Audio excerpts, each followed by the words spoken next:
오늘 속빈 강정이라는 제목으로 같이 우리 어르신들과 함께 말씀을 나누려고 합니다.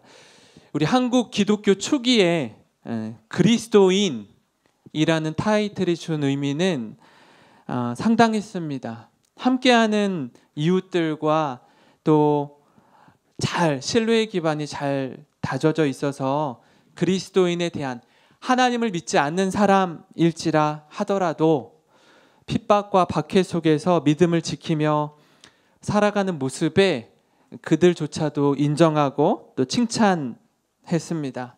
마치 그 초대교회 안디옥 교회에서 그리스도인이라는 말을 처음 듣게 되었는데, 그때에도 아마 하나님을 믿지 않는 사람들이 바라볼 때 예수 그리스도를 믿고 따르는 사람들의 모습이 저렇구나라는 것을 사도행전 11장에 이렇게 나타내고 있는데요. 제가 한번 읽어드리겠습니다.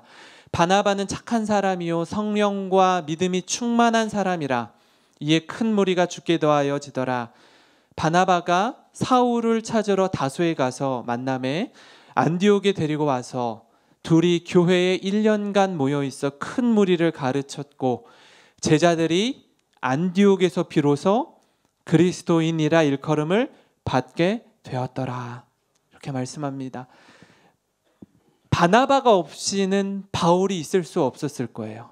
이 바나바가 바울과 함께 안디옥 교회에서 1년간 섬길 때 주변에 있던 이웃들이 저 사람을 보니까 부활하시고 승천하신 예수 그리스도를 보는 것과 같다, 그리스도를 보는 것 같구나 하는 의미로 그리스도인이라 일컬음을 받게 되었다라는 겁니다.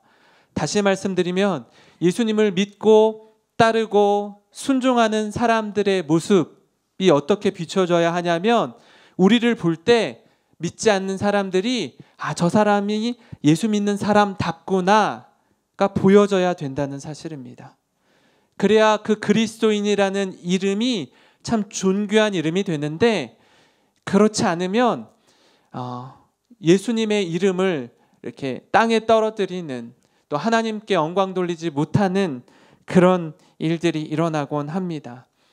이 초대교회의 모습, 이 한국에 처음으로 복음이 들어왔을 때랑 동일한 모습들이 이렇게 있었는데, 시간이 지나면서 점점 마음이 세상의 가치와 세상의 세계관에 빼앗겨서 여전히 예배의 자리는 지키고 종교적인 행위는 하고 있는데 그 속은 점점 하나님으로부터 멀어져가는 우리의 모습이 있습니다.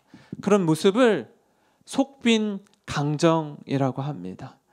이 empty stew라는 말은 영어로 이렇게 비어있는 양복이라는 뜻인데, 속빈 강정, 겉은 잘 화려하게 포장이 되어 있는데 알맹이는 하나도 없는 거죠. 아무 실속도 없다는 말입니다. 마치 겉으로는 그리스도인이라고 말하고 불리지만 실제 그리스도인의 모습은 온데간데 없는 모습을 가리킵니다. 우리 역시 마찬가지일 것 같아요. 세월이 지날수록 하나님의 은혜와 사랑을 잊어버리면 너무나 쉽게 변질되고 또 세상과 타협하는 자리에 설 수 있는 우리의 모습입니다.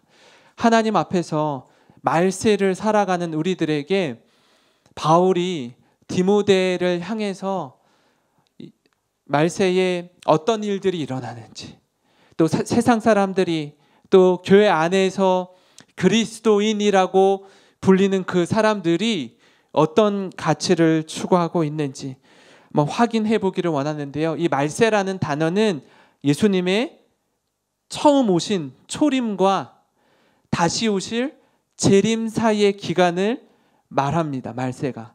그러니까 예수님이 처음 2000년 전에 이 땅에 오셔서 다시 재림하실 때까지 기간을 말세라고 해요. 근데 조금 더 좁은 의미로 가리키면 예수님께서 재림하기 직전의 모습을 말세라고 합니다. 그때에 일어나는 일들을 나열하고 있는데, 그런 상황 속에서 우리가 좀 붙들고 지켜야 될 게 뭔가 두 가지로 같이 말씀을 나누려고 하는데요. 우리가 진짜 사랑하고 붙들어야 할 것, 그 첫 번째는 하나님을 사랑하는 것에 분명한 우선순위를 두라는 것입니다. 디모데후서 오늘 읽은 말씀 3장 1절과 2절 말씀 한번 같이 읽어보겠습니다. 시작. 너는 이것을 알라. 고통하는 때가 이르러 사람들이 자기를 사랑하며 돈을 사랑하며 자랑하며 교만하며 비방하며 부모를 거역하며 감사하지 아니하며 거룩하지 아니하며. 말씀을 이렇게 잘 보면 예나 지금이나 우리 어르신들 고통과 눈물 속에서 힘겨운 싸움을 하고 있는 것 중에 하나가 경제적인 어려움입니다. 6.25 한국전쟁 이후에 우리나라가 얼마나 폐허가 되었고 얼마나 힘든 시간을 보내었냐면 우리나라를 돕기 위해서 몇 개국이 이렇게 참전했죠. 6.25 한국전쟁에 16개국이 참전했는데 그 가운데 한 나라가 이디오피아였어요. 그 이디오피아가 우리나라를 도울 정도로 우리가 어려웠어요. 지금은 여전히 지금 어려운 상황 가운데 있는 나라 중에 하나가 이디오피아인데 그 나라의 군인들이 우리나라의 이 먼 곳에 와서 우리나라를 돕겠다고 할 정도로 힘든 시간을 여기 계신 우리 어르신들이 보내셨습니다. 가족과 생이별도 하고요. 또 사별도 하고 사고로 인해서 전쟁으로 인해서 생과 사를 가르는 막다른 길에서 그렇게 간신히 생명을 부지했는데 문제는 뭐냐면 죽은 사람은 죽은 사람이고 살아있는 우리들조차도 찌든 가난과 고통 속에서 그렇게 하루하루 살아온 세월의 흔적이 있습니다. 잊을래야 잊을 수도 없고 잊혀지지도 않는 그런 아픔과 눈물 속에서 여기 계신 우리 부모 세대가 오늘에 이르렀는데요. 제가 이런 모습 속에서 이 다음 세대인 저의 세대들, 우리 부모님들이 얼마나 애쓰고 또 사랑을 쏟고 가지고 있는 얼마 되지 않는 것, 논과 밭, 소 다 팔아서 내 자녀들 가르쳐야 된다, 교육만이 살 길이다 하고 그렇게 열심히 가르쳐서 아이들이 대학도 들어가고 이렇게 잘 되었는데, 그래서 대부분은 여기 계시는 부모 세대보다 저 같은 자녀 세대가 훨씬 더 학력도 좋고 더 넉넉하게 살고 있는, 이것이 그저 저희들이 잘나서 된 게 아니라 여기 계신 부모 세대인 어르신들께서 어떻게 살아왔고 살아냈고 희생하고 헌신했는지, 그래서 일구어 놓은 땀과 열매인지를 확인할 수가 있습니다. 그런데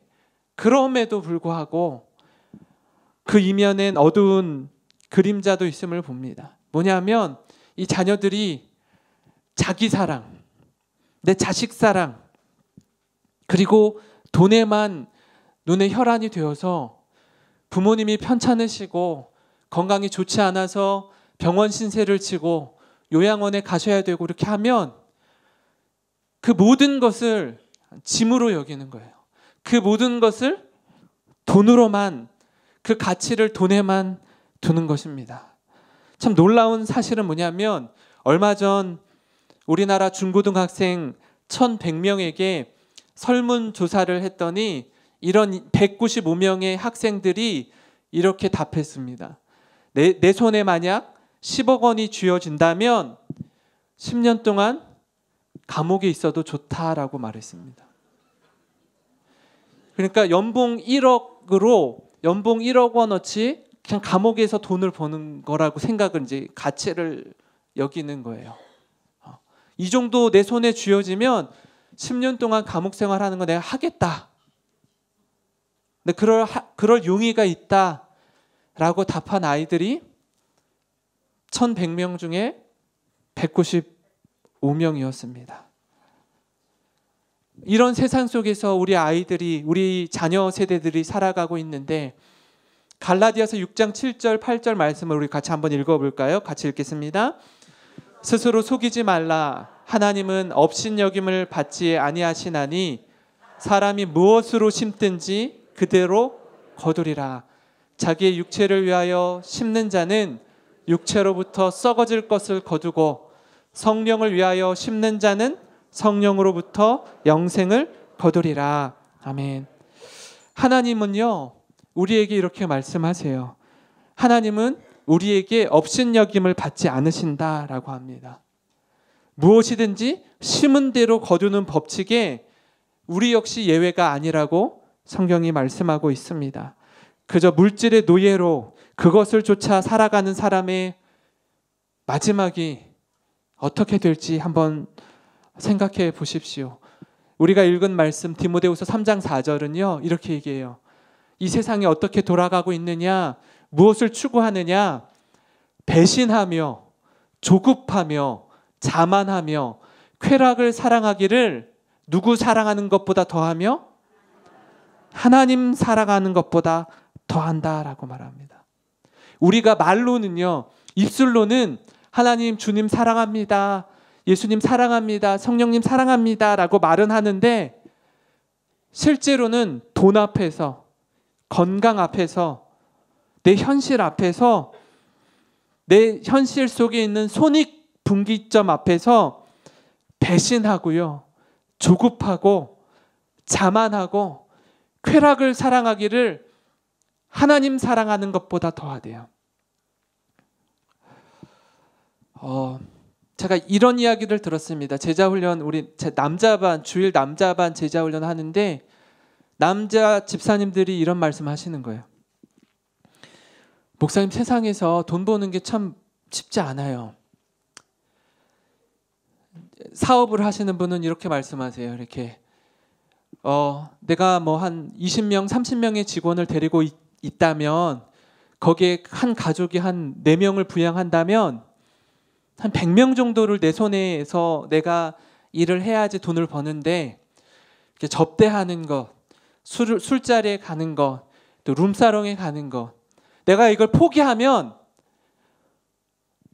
한 100명 정도의 식구들이 손가락 빨고 있어야 되는데 고민이 된다는 거예요. 무엇을 선택해야 되는 건 알겠는데 그렇게 이런 것 저런 것 다 가리고 따지고 말씀대로 살아가면 너무 힘든 그런 압박과 두려움이 있기 때문에 잘 그거 못하겠다는 거예요.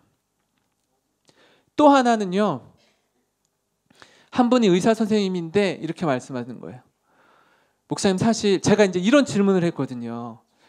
이 세상 속에서 그러면 그리스도인답게 살아가고 있는 사람, 정직하고 성실하고 내가 조금 손해보면서도 말씀대로 살아가는 걸 몸부림치고 있는 사람을 좀 주변에 그런 사람이 있으면, 그리고 집사님들 중에 나는 그렇게 살려고 좀 내가 애쓰고 있습니다 하면 좀 말씀해 주세요.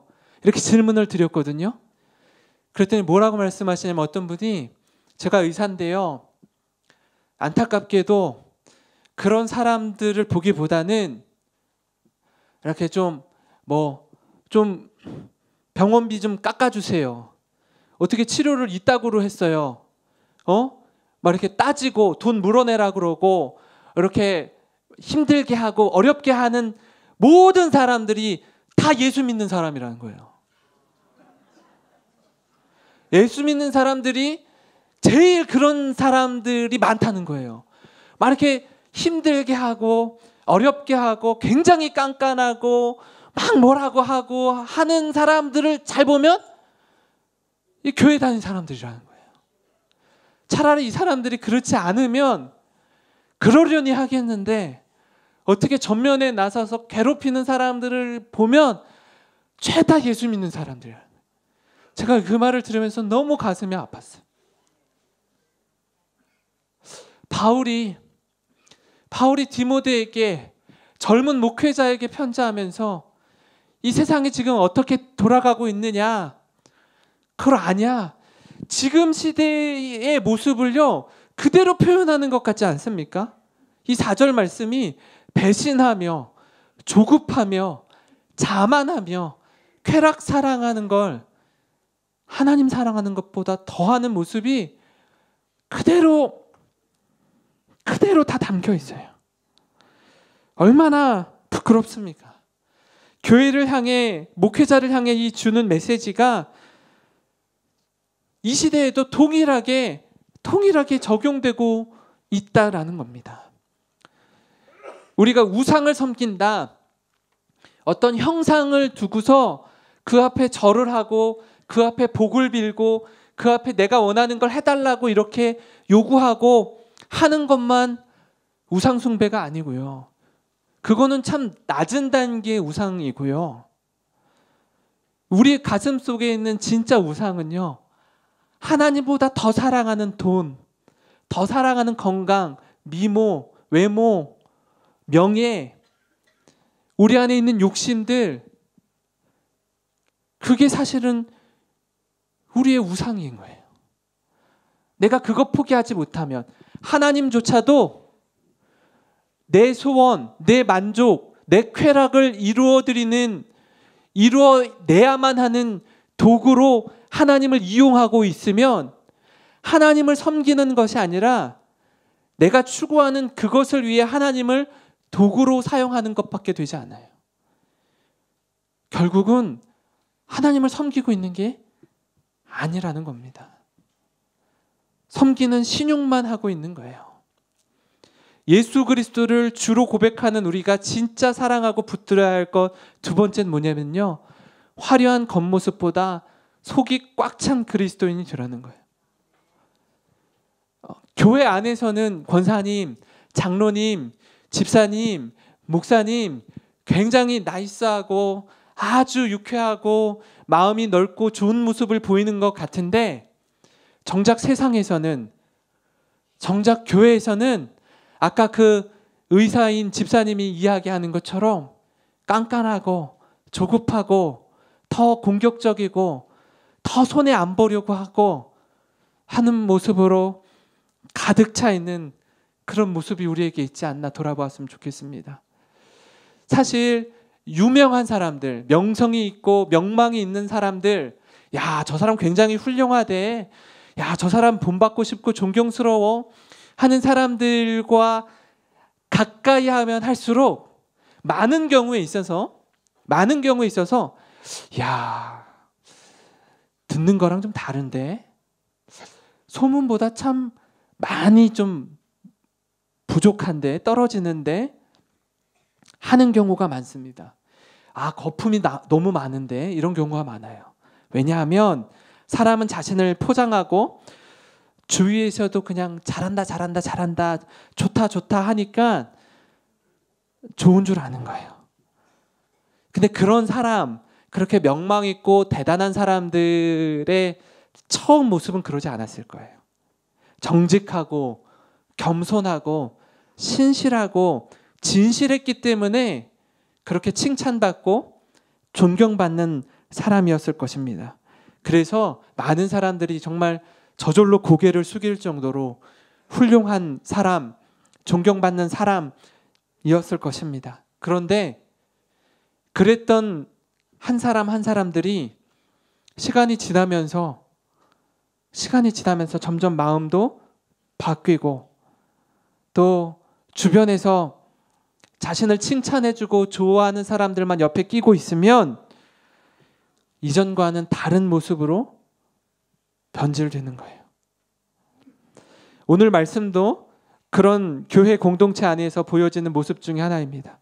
교회를 어지럽히고 혼란스럽게 하는 사람들이 교회의 중직자이고 리더인 경우가 많다고 여러 차례 말씀을 드렸습니다. 초신자는 교회를 어지럽힐 줄 모른다고, 어떻게 힘들게 해야 되는지 모른다고.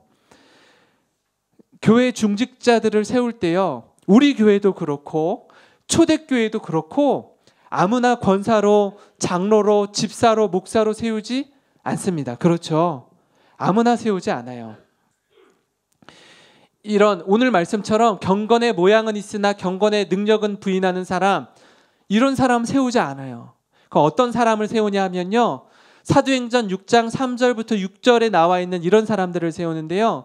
한번 같이 읽어볼까요? 시작. 형제들아 너희 가운데서 성령과 지혜가 충만하여 칭찬받는 사람 7을 택하라. 우리가 이 일을 그들에게 맡기고 우리는 오로지 기도하는 일과 말씀 사역에 힘쓰리라 하니 온 무리가 이 말을 듣고 기뻐하여 믿음과 성령이 충만한 사람 스데반과 또 빌립과 브로고로와 니가노르와 디몬과 바메나와 유대교에 입교했던 안디옥 사람 니골라를 택하여 사도들 앞에 세우니 사도들이 기도하고 그들에게 안수하니라. 아멘. 어떤 사람을 세운대요? 성령과 지혜가 충만할 뿐 아니라 사람들에게 어떤 사람? 칭찬받는 사람을 세워요. 이런 사람을 리더로 세우는 거예요. 이 안수 집사님을 세우는 원칙과 기준이 이랬다라는 거예요. 그래서 믿음과 성령이 충만한 7사람의 집사를 세웁니다.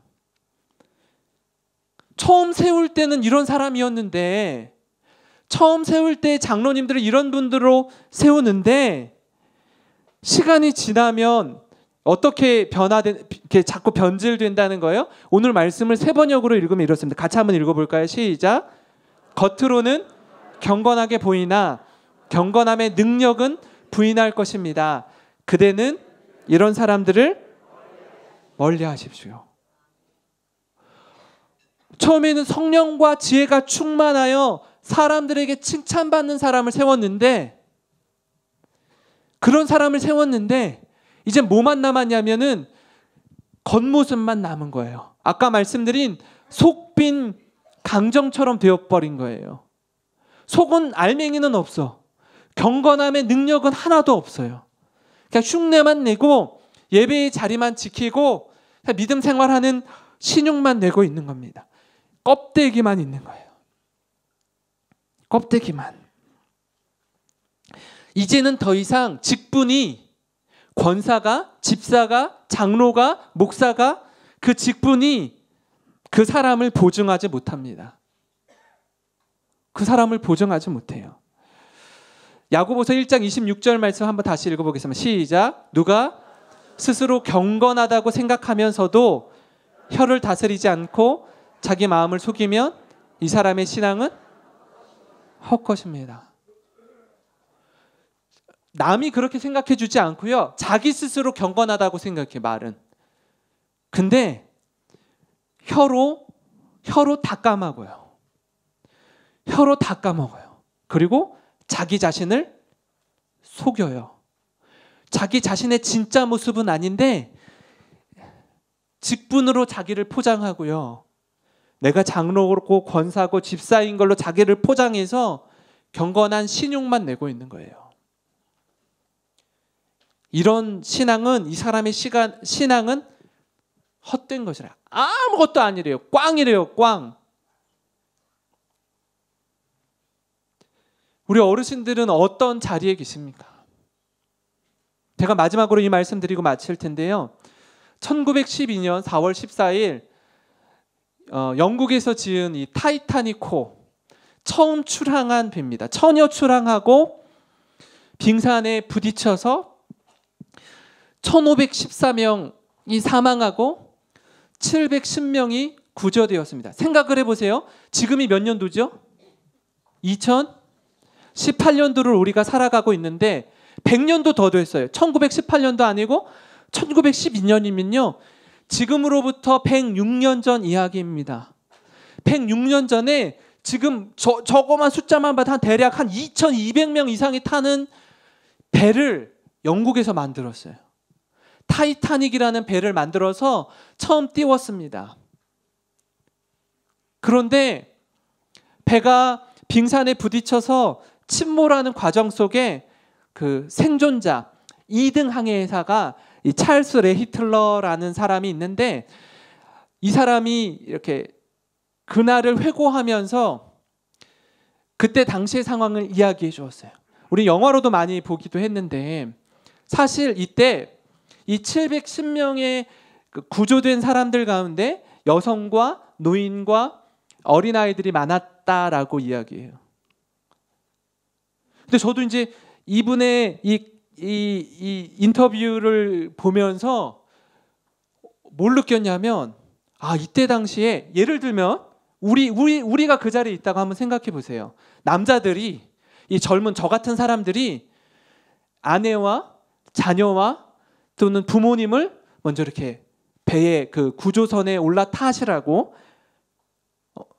당신들 살고 우리가 죽겠다라고 할 때에 한번 상황을 잘 생각해 보세요. 그렇게 말할 때 사랑하는 아내와 자녀들이, 그래 당신은 남자니까, 당신 젊으니까, 남편이니까, 아빠니까 우리를 대신 희생해요. 우리는 살아야겠어요. 라고 쉽게 구조선에 올라탔을까요? 우리 어머님들 그러실 거예요? 그러지 않았다라는 거예요. 내 당신과 같이 죽겠다. 내 당신과 함께 하겠다. 내가 당신 놔두고 나만 살 수 없다라고 많은 그 여성들과 노인들과 어린아이들이 그렇게 말했다는 거예요. 내가 어떻게 당신 놔두고 나만 사냐. 그랬다는 거예요. 곰곰이 생각해 보니까 그러겠어요. 그죠? 어떻게 나 하나 살겠다고 거기에 낼름하고 이렇게 쉽게 그게 다 지겠어요.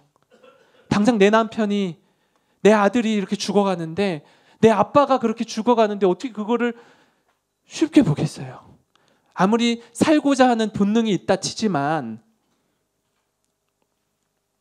이때 그 타이타닉호의 선장이 이런 말을 했다고 해요. 얼마나 우왕좌왕했겠어요. 얼마나 살고 싶겠어요. 왜냐하면 구조선에 탈 수 있는 인원의 그 배, 조그만한 배는 정해져 있거든요. 근데 우왕좌왕하면서 너도 나도 살겠다고 덤벼들면 다 죽을 수 있거든요. 절대적으로 많은 사람이 죽을 수 있거든요. 근데 그 선장이 이런 말을 했다고 해요. Be British라고 말했대요. 영국인답게 행동하십시오 라고 얘기했대요. 그러니까 영국인으로서의 자랑과 자부심이 있었던 거예요. 우리가 영국인이라면 영국인답게 행동하십시오. 그래서 절대 다수가 죽을 수 있었는데, 우왕좌왕하고 너도 나도 살겠다고 덤벼들었으면 더 많은 사람들이 죽었을 텐데 710명이 구조될 수 있었던 거는 이 선장이 Be British라고 말하면서 우리가 침착하고 이 위기 상황 속에서 흔들리지 말고 잘 살아냅시다. 진짜가 됩시다. 그렇게 장렬히 죽음을 경험했다라는 겁니다. 바울이 디모데에게 편지하면서 또 오늘 이 시간 2018년도를 살아가고 있는 우리 어르신들에게 도전하는 말씀은요, 비크리스천이 되라는 거예요. 진짜 그리스도인답게 살아내는 우리가 되었으면 좋겠습니다. 세상 속에서 한국 기독교 초기의 그리스도인의 모습은 지금 오늘날과 같이 그리스도인이 욕을 먹고 정말 말로 다 할 수 없는 비난과 핍박과 절망 속에서 살아가고 있는 우리의 모습들이 너무나 많은데, 어디 가서 목사라고 말하는 게 부끄러울 정도로 이 시대가 어려운 가운데, 이 기독교가 어려운 위기 속에 처해 있는데, 여기에 계시는 우리 어르신들께서 진짜 그리스도인답게 이 교회의 어른으로서 살아내는 우리 모두가 되었으면 좋겠습니다. 바울이 디모데를 향해서, 에베소 교회를 향해서, 또 오늘 이 시대를 살고 있는 우리들에게 하나님께서 우리들에게 주시는 말씀을, 너희들이 그리스도인답게 살았으면 좋겠다. 이 말씀이 우리에게 도전이 되고 능력이 되고 살아갈 힘이 되는 우리 모두가 되시기를 주님의 이름으로 축원합니다. 축원합니다.